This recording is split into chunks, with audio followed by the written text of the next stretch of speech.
We tend to think of sleep as just downtime, right? A time when our brain finally powers down and gets a break. But what if I told you that's completely wrong?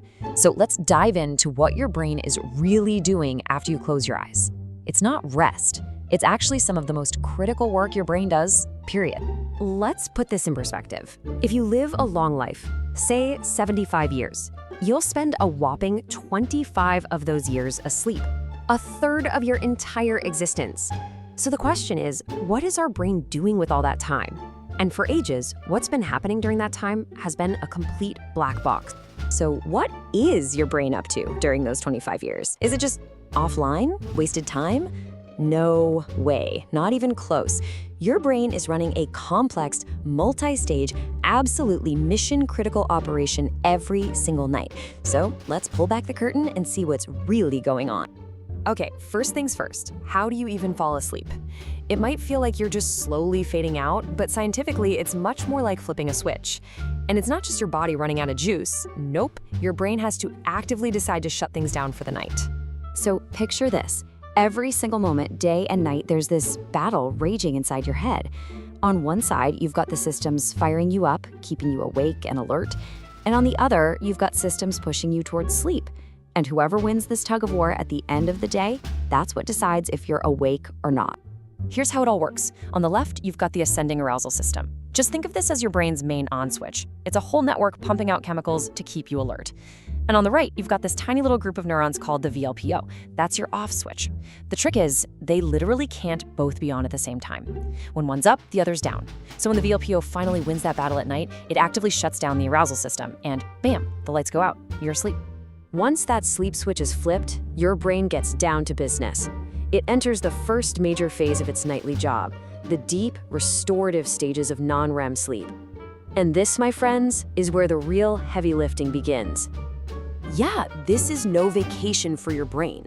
It's an incredibly organized, active state where your brain performs critical maintenance that is literally impossible to do while you're awake. It's got to get itself ready for the next day. The first critical job on the list? Taking out the trash. Meet the glymphatic system. This was only discovered pretty recently, and it's basically your brain's personal sanitation department. You see, during the day, your brain cells are working like crazy, and just like a bustling city, all that activity creates a ton of waste, a sort of metabolic garbage. So how does this amazing cleanup happen? Well, it's pretty wild. Get this. During deep sleep, your brain cells actually shrink a bit, which opens up more space between them. This allows cerebral spinal fluid to come flooding in, washing through your brain tissue, scooping up all that gunk, and then flushing it out. And what's it washing away? Some really nasty stuff. This nightly power wash gets rid of toxic proteins, including something called amyloid beta. Now, if that rings a bell, it's because the buildup of that exact protein is one of the key signs of Alzheimer's disease. So yeah, getting enough deep sleep to run this cleaning cycle, it's not just a good idea, it's absolutely crucial for your long-term brain health. Okay, so the trash is taken out. What's next on the to-do list? Organizing. There's this idea called the synaptic homeostasis hypothesis. The gist is, as you go through your day learning and experiencing things, the connections between your neurons get stronger and more crowded. By the end of the day, your brain is just buzzing. It's almost overloaded with all these new connections. Honestly, the best analogy here is defragging your computer's hard drive. Remember that? During deep sleep, your brain goes through and intelligently snips away the weaker, less important connections you made while reinforcing the crucial ones. This whole process clears out the clutter, makes your mental hard drive run faster, and, really importantly, it frees up space so you can actually learn new things tomorrow.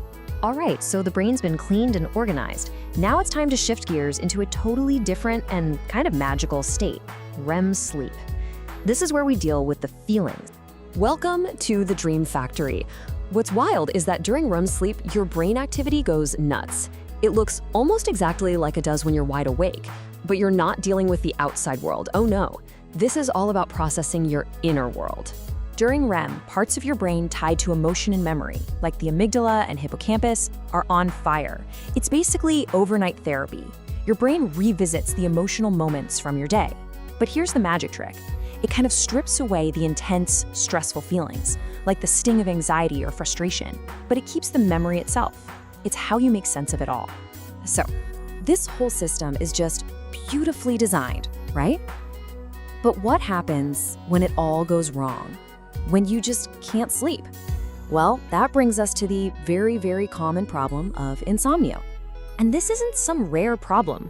It's huge. A staggering 10 to 15% of adults have chronic insomnia. That means for millions and millions of people, this essential nightly tune-up just isn't happening. So what exactly is insomnia, neurologically speaking? Well, it's a state of hyperarousal. Remember that on-off switch we talked about? In insomnia, that on switch gets stuck in the on position.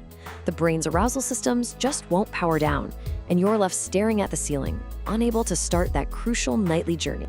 Okay, now that we have a better idea of this incredible journey our brain takes every night, we can ask the most important question. How can we help our brain do its job better? And I'm not talking about counting sheep here. We're talking about real, science-backed strategies.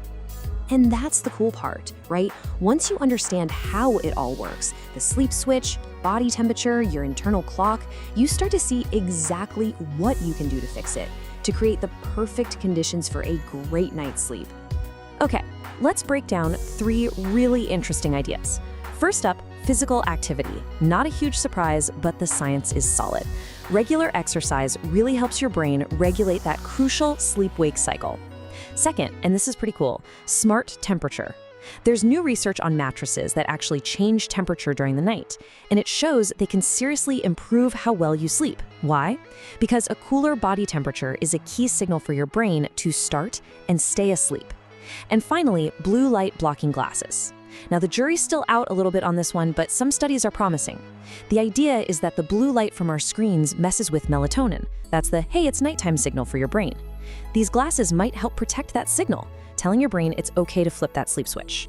So, here's the big takeaway from all of this. Sleep is not downtime. It's an active, powerful, and absolutely essential period of cleaning, organizing, and emotional recalibration for your brain.